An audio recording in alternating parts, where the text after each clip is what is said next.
नमस्कार। देश की तमाम फटाफट खबरों में आपका स्वागत है। खबरों के लिए आपसे निवेदन कि यदि आपने हमारे चैनल को सब्सक्राइब नहीं किया तो कृपया करके आपके अपने चैनल को सब्सक्राइब कर लें। तो बढ़ते हैं आज की बड़ी खबर की ओर, जो बहुजन समाज पार्टी से आ रही है। जी हां, बहुजन समाज पार्टी ने आगामी लोकसभा चुनाव के लिए जिला स्तर पर अपने कार्यकर्ताओं को एकजुट करते हुए शुक्रवार को पार्टी के संस्थापक काशीराम की 90वीं जयंती मनाई।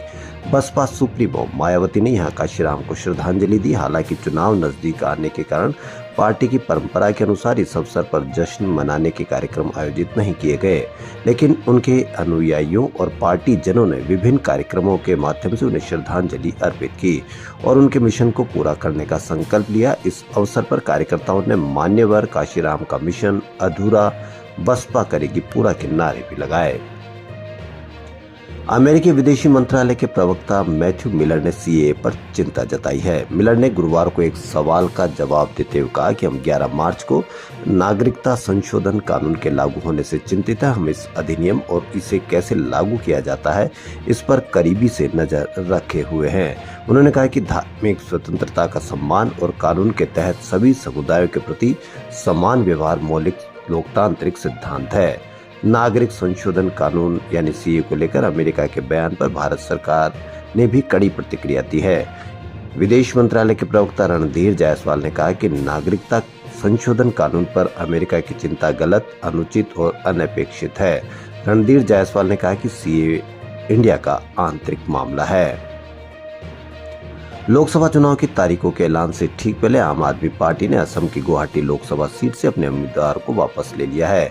आपने गुवाहाटी लोकसभा सीट से डॉक्टर भावेन चौधरी को अपना उम्मीदवार बनाया था। उम्मीदवार को वापस लेने के बाद आपने एक बयान जारी कर कहा कि विपक्ष की एकता के लिए हम अपना उम्मीदवार गुवाहाटी सीट से वापस ले रहे हैं। बता दें कि आम आदमी पार्टी ने असम की 3 लोकसभा सीट गुवाहाटी, डिब्रूगढ़, सोनितपुर पर अपने उम्मीदवार घोषित किए थे, लेकिन पिछले दिनों कांग्रेस में भी सोनितपुर सीट पर अपना उम्मीदवार घोषित कर दिया था। दिल्ली शराब नीति में मामले में प्रवर्तन निदेशालय ने भारत राष्ट्रीय समिति की नेता के कविता को हिरासत में ले लिया है।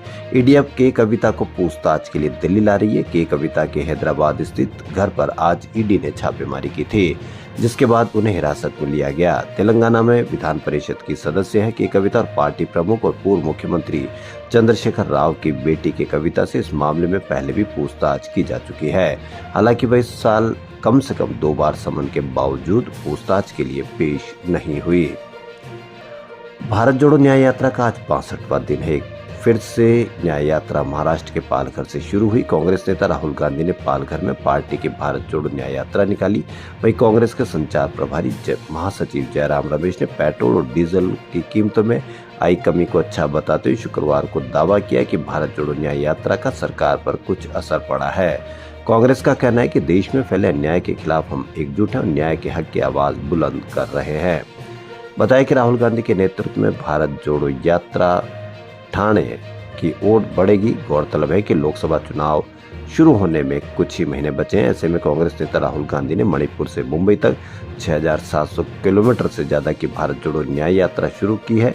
बता दें 14 जनवरी को मणिपुर से शुरू हुई थी यह यात्रा 20 मार्च को मुंबई में समाप्त होगी।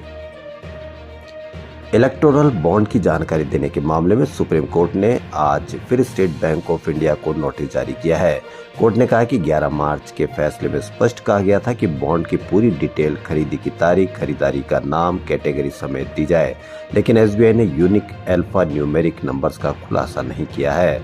CJI DY Chandrachud, justice Sanjiv Khanna, justice BR Gavai, justice JB Pardiwala और जस्टिस मनोज मिश्रा चुनाव आयोग की याचिका पर सुनवाई कर रही थी। बेंच ने कहा कि एसबीआई 18 मार्च तक नंबर की जानकारी नहीं दिए जाने का जवाब दे। कोर्ट ने रजिस्ट्री को निर्देश दिया कि चुनाव आयोग से मिले डेटा को 16 मार्च की शाम 5 बजे तक स्कैन और डिजिटलाइज किया जाए। प्रोसेस पूरी होने के बाद ओरिजिनल कॉपी आयोग को लौटा दी जाए। एक कॉपी कोर्ट में रखी जाए और फिर इस डेटा को चुनाव आयोग की वेबसाइट पर 17 मार्च तक अपलोड किया जाए। प्रधानमंत्री नरेंद्र मोदी ने आज तमिलनाडु के कन्याकुमारी में जनसभा की। पीएम ने कहा कि आज कन्याकुमारी से देश के दक्षिण छोर से जो लहर उठी है, ये लहर बहुत दूर तक जाने वाली है। मैं 1991 में एकता यात्रा लेकर कन्याकुमारी से कश्मीर गया था। इस बार मैं कश्मीर से कन्याकुमारी आया हूँ। उन्होंने कहा कि जम्मू कश्मीर के लोगों ने देश को तोड़ने का सपना देखने वालों को नकार दिया है।